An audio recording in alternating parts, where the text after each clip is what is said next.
Sang una ko ikaw nga nakita, naglaom ako nga nagtalang ako, kag nakasulod sa isa ka matahom nga dalamkuhan. Ikaw ang babae nga madugay ko nga ginapangita kag ginahulan. Nagpangako ka nga kamatayo lang ang makapabulag sa imo kag sa ako. Apang karon, ina lang ang masiling mo. Sorry. Nga. I am so sorry. Okay, just go. Apang hindi na magbalikin. Hindi mo ako makita nga nagahibig. Bangod ang akong mga luha. Ari lang sa sulod sa akong dugang. Apang kung magabot ang tiun nga pahibiun kanila, magbalik ka sa ako. Ari lang ako diri, kag nagahulat gihapon sa imo. Argay! Gintampa mo ako? Akiga kay ginalukan ko ikaw? Torpe. Sorry pero I love you. Promise. Kadamo sang tsansa ang ginhatag ko sa imo para halukan mo ako. Tapos, isa lang masarangan mo? Torpe. Mga tinaga nga masakit, masubo, masadya, nga halin sa mga lamharon nga kasing-kasing nga nagahigugma. Initanan makita naton sa mga pinanidlang sang isa ka diary. Kagini, hatagan naton sang kabuhi diri sa aton palatuntunan, Dear Diary, dulot sa inyo sang Bumbo Radio. Basta Radio Bumbo.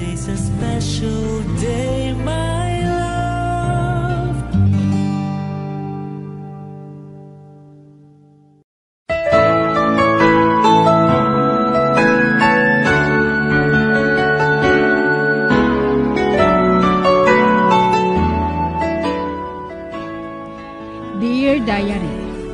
Taugal ako kay Kimberly, 53 anyos ang edad. Kag bulag ako sa akong bana. Napulo ka tuig na ang nagligad.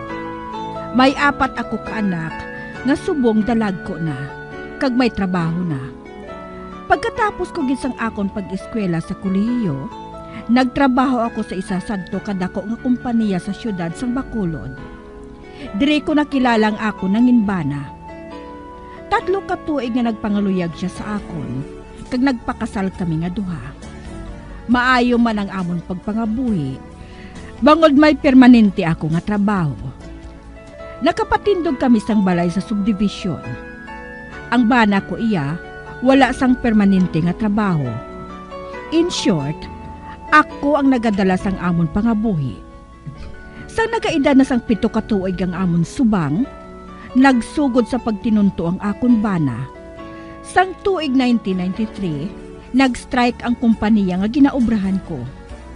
Illegal ang strike, kag amuin nga nagsulod ako, kag nag-duty nga wala pa huway. Kag ang iban, ara sagwa, kag wala nagsulod. 25 diyas nga nagstay in ako sa opisina. Agod mahang pa ninyo ang tanan, suguran ko ang akon pagsaysay.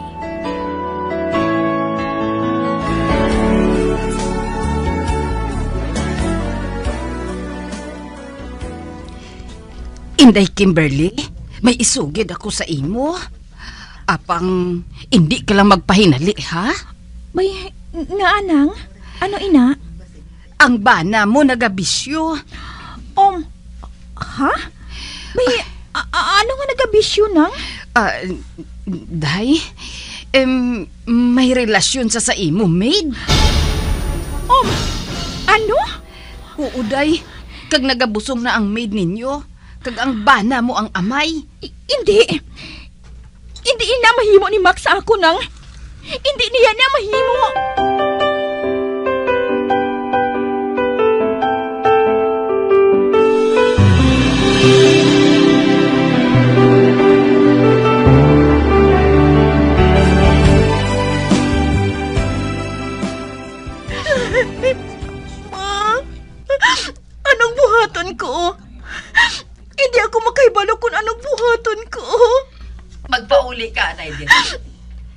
Tanan din anak mo.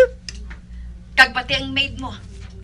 Hambalan natin kung anong dapat kabuhaton sa bana mo. Oo, ma. Mapauli kami anay dira.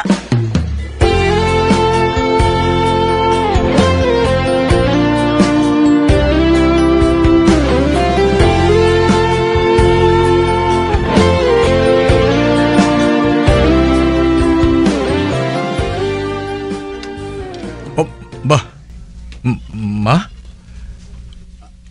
Ari ka mo? Upod sa mga bayaw ko? daw sa nakibot man ako Wala gin magpaybalo sa akon si Kimberly Nga ari ka mo sa mga utod niya? Bay, hambalan kita nga importante, Max. Aha? Anong hambalan naton, ma?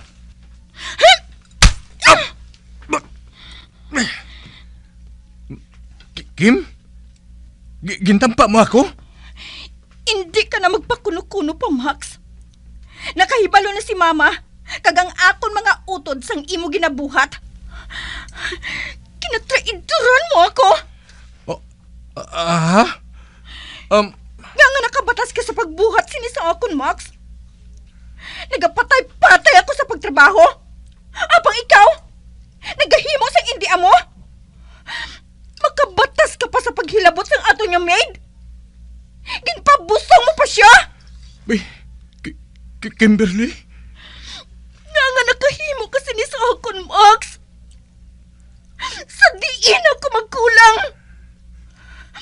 Ang tanan, ginbuhat ko para sa aton pagpangabuhi. Apang sabay, no? Makabatas ka pa sa pagtraidor sa akon? Amo ina. Kung nga akig sa imong mga utod niya, Max. Nga nakabatas ka sa paghimo sina kay Kim. Ano ka nga sa isang bana, ha? Kimberly, patawara ako. Nasulay lang ako. Kimberly, asawa ko. Patawara ako, ay. Kinapangako ko, hindi na ako magliwat. Hindi na ako magliwat. Ari, maluhod ako sa tubang mo.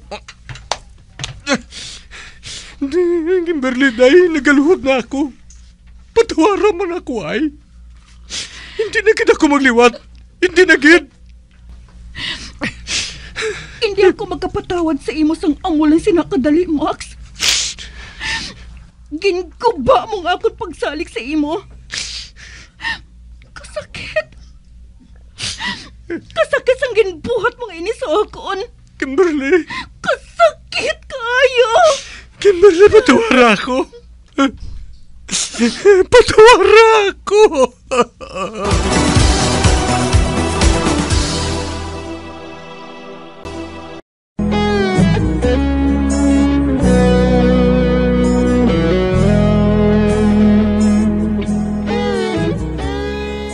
Nasakitan gid ako sa ginhimo nga pagluib ni Max sa akon. Nagpakitluoy siya sa akon kag nagpangayo sang patawad. Apang wala ko gid siya ginpatawad. Sa pagpadayon ko pagid.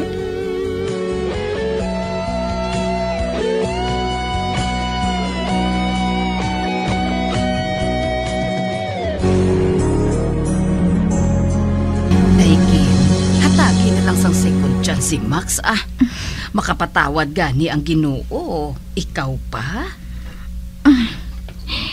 Napatawad ko na siya, Kagang amon maid. Wala ko na ginpabalik. Ginpapauli ko siya sa Iloilo. Uti, ano sa pamatsyag mo? Good boy na siya? Oo, good boy na siya. Nakahibalo siya nga daan nga akig sa iyang akon maghinikanan kag utod Gani, nagpakabuot na siya.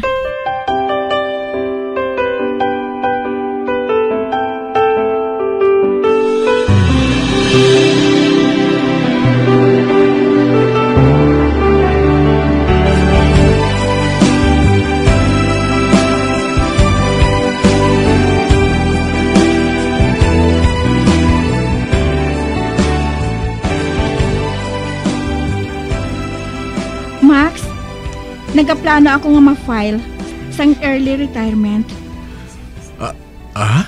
Nga? Malakat ako sa abroad. Kinahanglan naton ang dako nga kwarta eh. Nagadalag ko ng aton mga anak. Kag kinahanglan naton ang kwarta para sa pag-eskwela nila. Ate, kung amo silang pamatod mo, ikaw ang may balo, Kimberly. Sa Saudi ako malakat. Ang akong trabaho, nani sa mga bata sang Arabiano. Hindi man mabugatin ang trabaho Kag hindi ako mabudlayan sang maayo. Ate, sige. Kaya ako na lang may balo sa mga bata dali.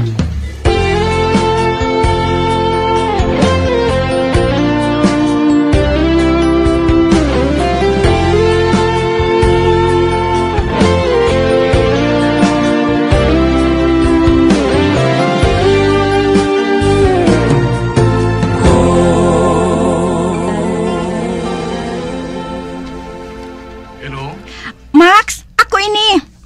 Ote, kamusta ka mo dira sa mga bata? Maayo man Ikaw? Maayo man. Kag Max, hindi gid man mabugat ang trabaho ko diri Kag kanami pagani.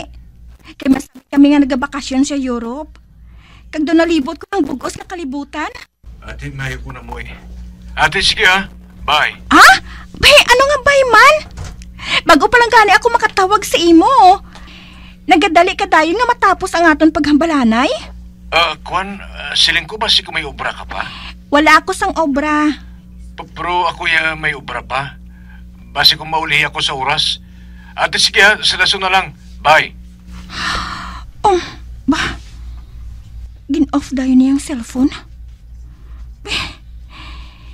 Nga pala nga nagasako siya nga matapos dayon ang among paghambalanay. Nga aman?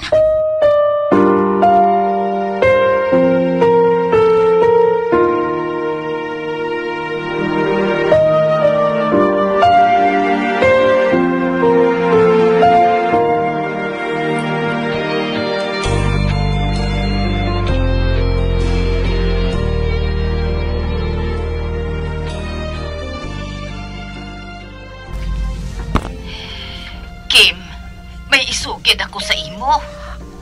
Nang? Ano ina?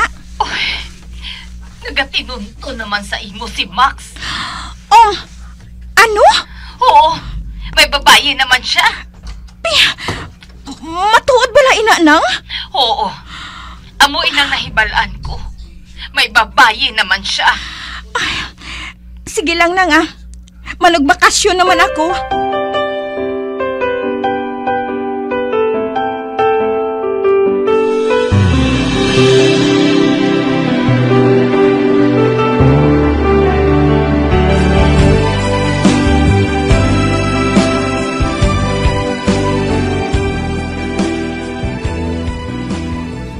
Hello, Kim? Oo, ma. Ako ini. Luya ko nga makahibalo ka. Nga si Max, may babae naman. Mo? Oo. Animal gidang bana mo nga ina. Hindi masaligan.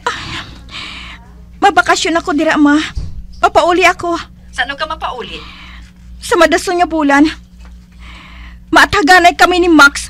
Party dira, ma. Kinahanglan gid. Magpauli ka gid. Para matadlong mang problema ninyo nga ina.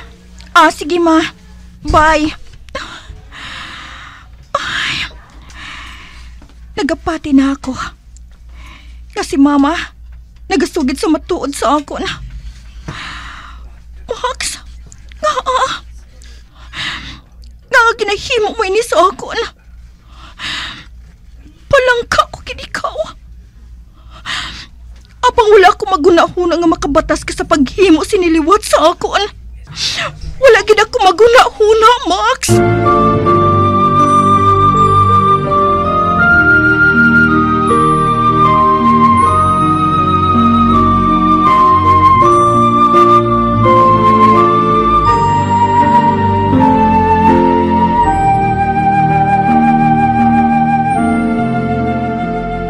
Nakahibalo ka na gid nga maabot ako.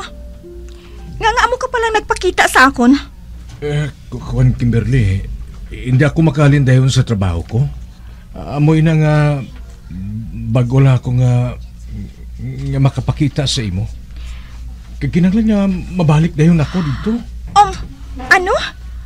Max, madamo pa kita sang dapat nga hambalan. Daso na lang ina, pwede ba na? Nagadali ako eh. Sige ha, amo na ako. Hindi na siya magpahawid. Max, sobra nang ginabuhat mo nga ini sa ako na. Sobra na!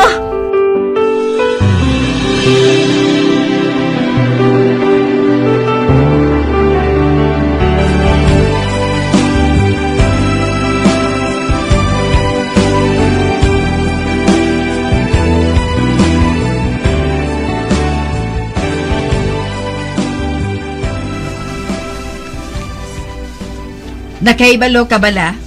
Kung nga nagadali siya nga makahalin, ang babae niya nagahulat dito sa gwa. Ma? Oo, Kim. Wala gid huya ang bana mo nga ina. Hindi masaligan. Traidor!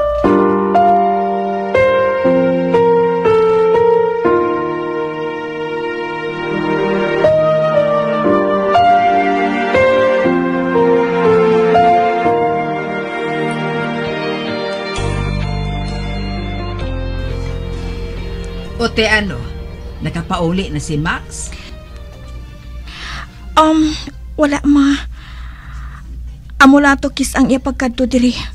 Pagkatapos, wala na siya makabalik. Ay, Kimberly.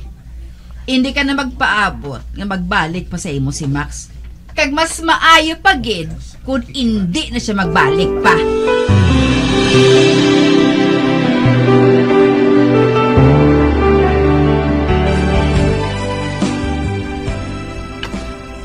Hindi ka na magbalik sa abroad, Kimberly? Hindi na ma. May inaway sa Afghanistan eh. Kag hindi na magrisgong akon nga employer sa akon. Gani diri na lang ako. Mas maayo man gani Kinahanglan ka diri sang imo mga anak. Ilabi na karon nga wala na nagpakita si Max sa imo. Ay, ma. Kasakit sang ginhimo niyang ini sa akon. Kanugon sang pagpalangga ang ginhatag ko sa iya. Kanugon sang akong pagtiyaga para sa amo niya pamilya. Pero ginkubha lang niya. Kintalikdan niya ang tanan. Kagang laom ko. Kinahigugman niya ako. Parehas ang akong pagpalangga sa iya. Apang hindi kali. Nagsala ako, ma. Nagsala gid ako.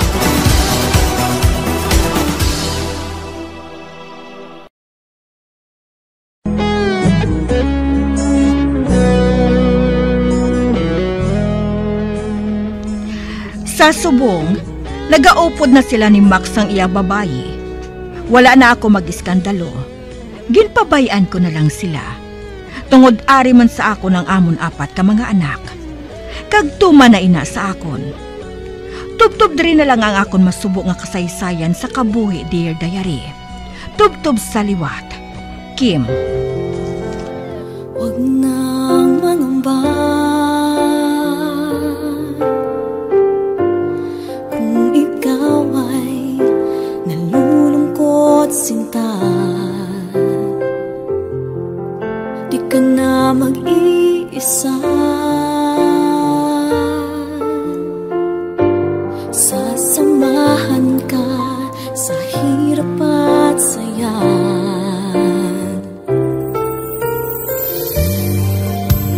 Asahan mong pag-ibig ko'y di magbabago.